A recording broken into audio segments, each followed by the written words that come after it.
Hello viewers, welcome to my Doctor Who themed YouTube channel, Who Ventures.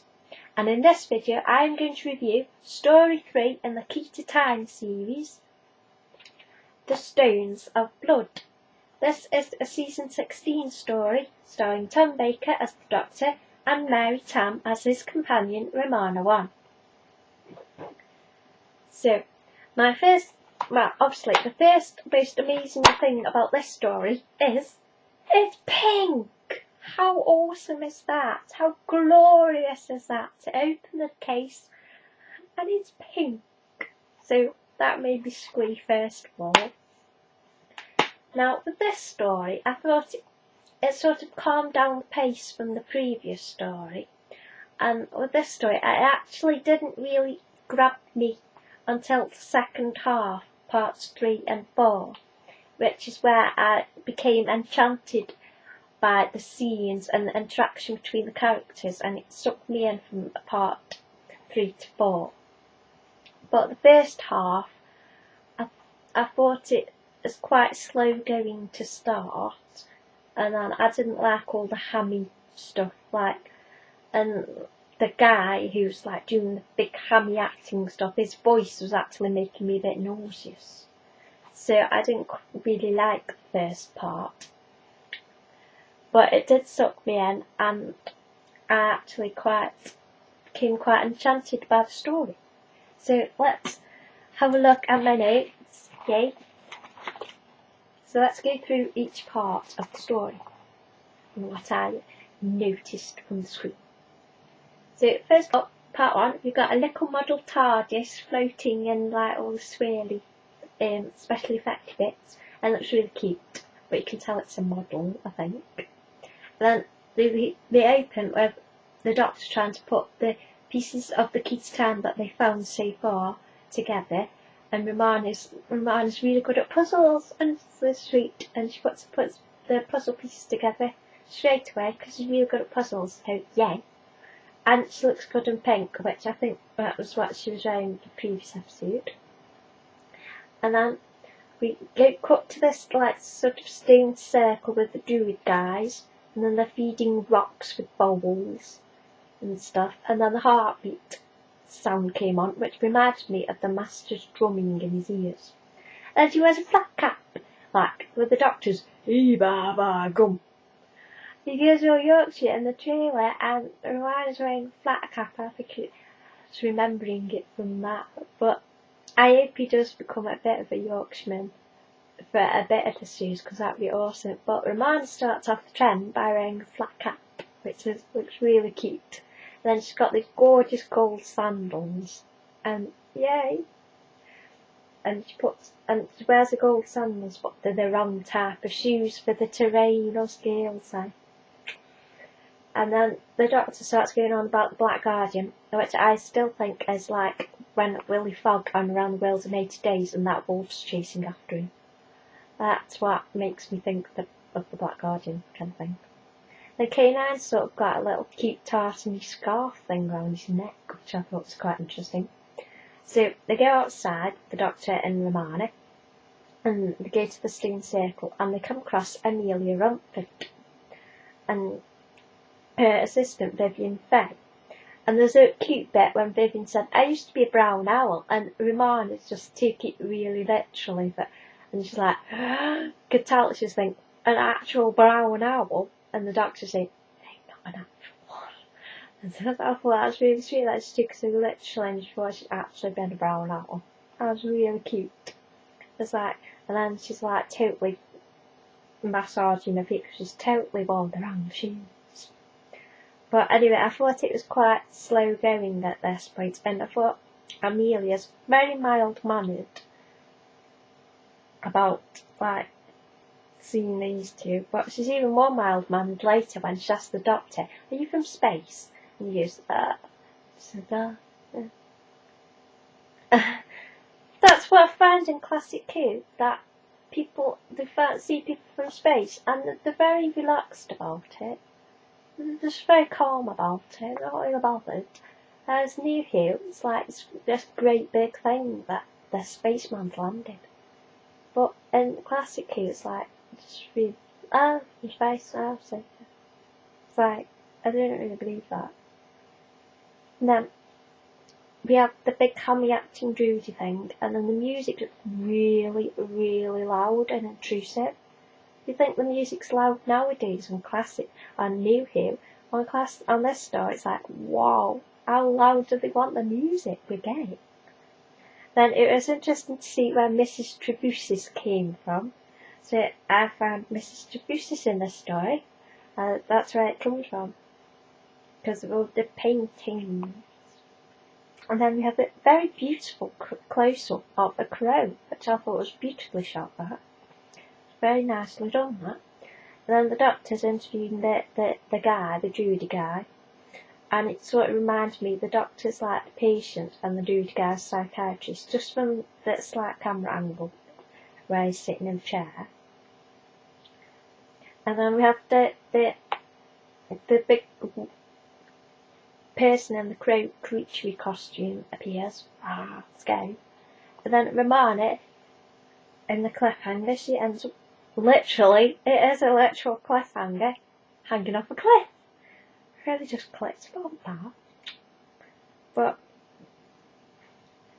I didn't think the way that looped was very convincing, because it just seemed to actually deliberately walk off the back of the cliff. I know apparently she was pushed by this thing who was like turned into the Doctor, but that wasn't very clear on the scene itself, and it just looked like she just deliberately backed herself off the cliff, which I thought was a bit odd. So we see into part 2, and it's still very pantomime and Hammer horror, but apparently that was the inspiration, because I watched a teeny bit of a little extra bit, but I try not to watch the extras. I try just to go with my first response for these reviews. Anyway, his actual voice, I didn't like his actual voice, it's like grating on me, so I didn't really like that bit. I thought I was really rather unconvinced about Romana hanging off that cliff. She's really about an inch from the top. She could have easily climbed up there. I didn't really believe that. And then eventually she gets up, the Doctor comes and rescues her, and she goes and gets changed in the TARDIS. And it's really cute because she wears like a lovely pink skirt on. It's lovely pink, love it. It's a pink jumper on, and her hair's all brushed out and gorgeous, and she's got more practical boots on. And it's just, I love her fashion. She's just awesome. This is so the Romana fashion doll. With all the different outfits. That'd be amazing. And then I thought, then Vivian, the assistant to Amelia Rumford, I got suspicious early on because she's extremely smug. But, suspicious. Very smug. Then the house gets trashed, the big house, by the big rock thing which are called Ogre. So the big rocks, and they look a bit like polystyrene, but they're scary rocks, vampire rocks. And then we've got a bit with Romana, and she's over this table sort of working something out, and it reminds me of Annika Rice on Challenge Annika, when Annika's going off in the helicopter and they've got the people in the studio poring over this great big map, and that's what that scene with Romana sort of reminded me of.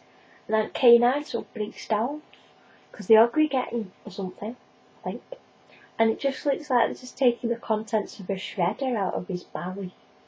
And then he's all getting really stressed over K9, and that, even though he is just a robot, so you have to argue whether K9 a sentient being, or is it just a robot? Because, I'm not sure. Then we found out that the ugly are globulin deficient, and they need blood, and that's what the Druid guys are feeding the stones with blood, because the big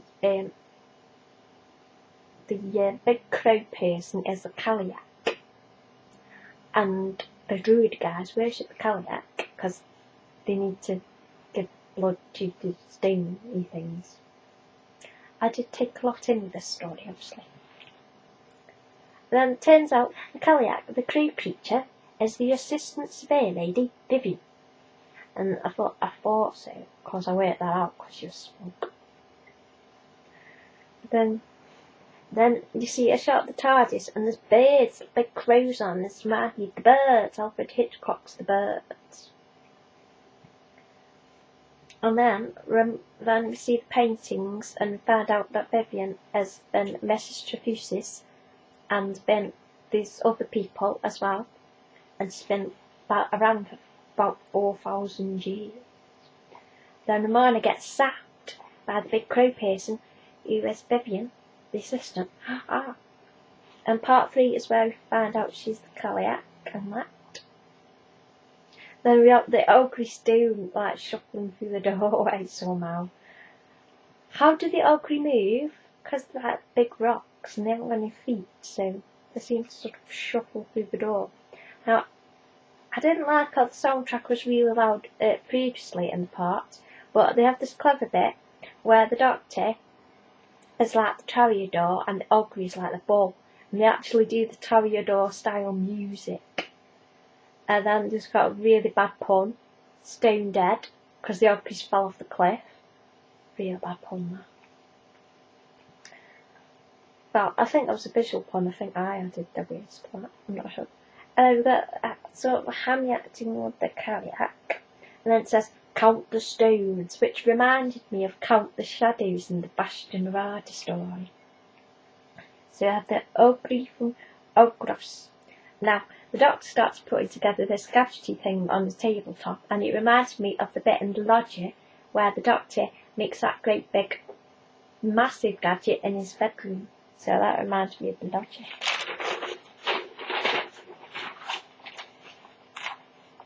So K9 is quite annoying when he's with the Doctor. So it's kind of understandable why the Doctor keeps getting annoyed at him, because he's quite annoying when he's with the Doctor in this story. And at this one, Amelia Rumford asks, are you from outer space? And he says, why yes. He says, Then there's loads of sci-fi gobbledygook in this story, which I didn't really listen properly to, because it was, just went over my head. It's too much sci-fi gobbledygook. Didn't really understand any of it. And then, you got sacked onto the spaceship, which I thought was a bit like when River sacked Amy onto the spaceship in the Weeping Angel story. So, you see that the spaceship, what it's been strapped onto, and it really does look like a model. Then, because the Doctor's gone rescuing Marnie, who got strapped onto the spaceship, and she's next to this really cool robot thing, which looks really ace. And it's all like, it's just a very good model, that. And their handcuffs that she's wearing, it's like big space bracelets, which I thought looked really cool. And then the console panel, gives this console panel, and it's pink again. It's like, yeah, whoever thought of doing loads of pink is awesome. It's just a really cool idea, that. But the screen looked very retro gaming graphics, like Elite graphics or Etch-a-Sketch. So I thought it looked pretty cool. Then, while they're on the spaceship, Amelia is with K9, and I really thought these scenes were charming. The scenes between Amelia and K9 are really charming, really sweet, because I think the dialogue between them was really lovely. And K9, I just love K9, because like, I don't know if I can slap him. He's just, from being just saying, yes, master, he goes like really amateur dramatics. I love it. I love when K9 emotes. It's awesome. It's just a bit. Then we cut to a tent with a half-naked man crawling out of it, wondering what he'd been doing in that tent. And the Ogre come to get them.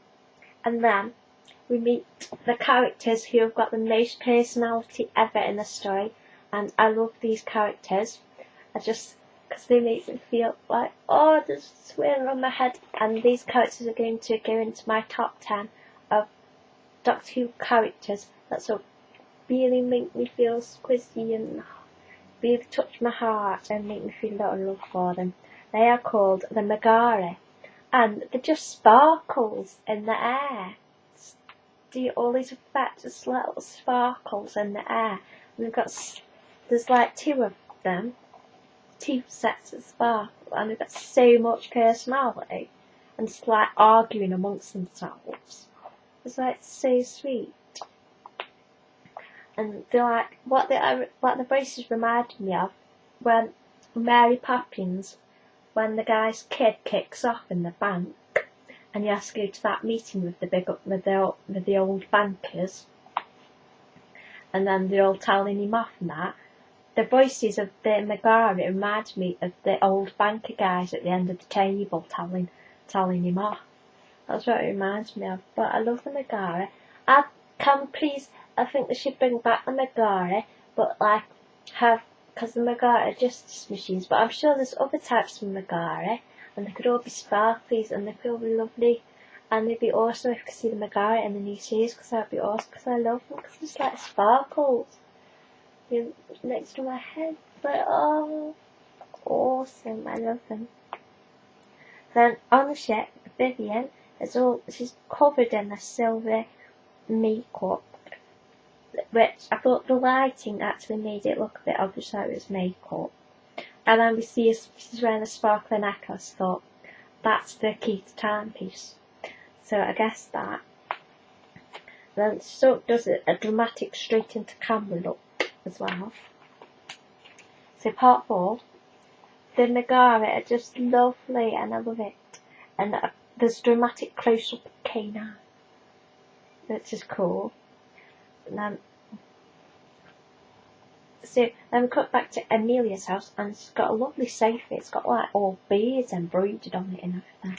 Really sweet. And Megara, like, they shoot the ogre. So I don't know why they didn't actually shoot both of them, because there was 2 in a doorway. They only shot one of them. And then I sort of thought of this. They could do a space law and order Gallifrey, and you could have this world. First of all, they could have the Judoon actually catching the criminals, although you might need somebody to be a detective, but you can't have the Doctor.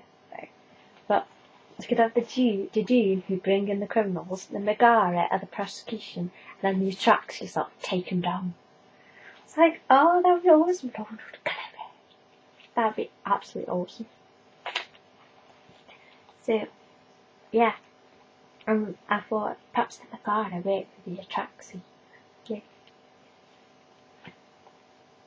And then we've got like this sort of interplay about who's telling the truth. And then there was a slight point when the person who was playing like Vivian and that, she had I thought she went slightly out of character at one point. But then the Doctor's all objection, and that so reminded me of Phoenix Wright. The Phoenix Wright games, because I love those. And I was like, yay! And then K9 appears and blasts the ogre, but then they can sentence the Doctor, but he talks his way out of it, and they give Vivian, the Caliac lady, 1,500 years and a perpetual sentence to run consecutively, which was quite amusing, to be honest. Then he grabs the necklace, which I knew was key to timepiece. Yay. And then they get back on the TARDIS, and Ramon's, is it always like that? And the Doctor says sometimes it's even exciting. And then the story circles back round, and they're back to trying to put the puzzle together, the key to time, which I really like that, how the story circled back round again. So from being not quite keen on the episode, I was actually slowly charmed and enchanted by it, and it is a nice gentle episode which you will really enjoy, because I find, because the Ood could be on my top 10 of creatures that really, really make me, oh yay, but I'm not sure. But the Megara are definitely on my top 10 of creatures that make me giggle. Yay! So, yeah, that was my review of The Key to Time Story 3, The Stones of Blood. I hope you have enjoyed this video, and thank you for watching. Yay!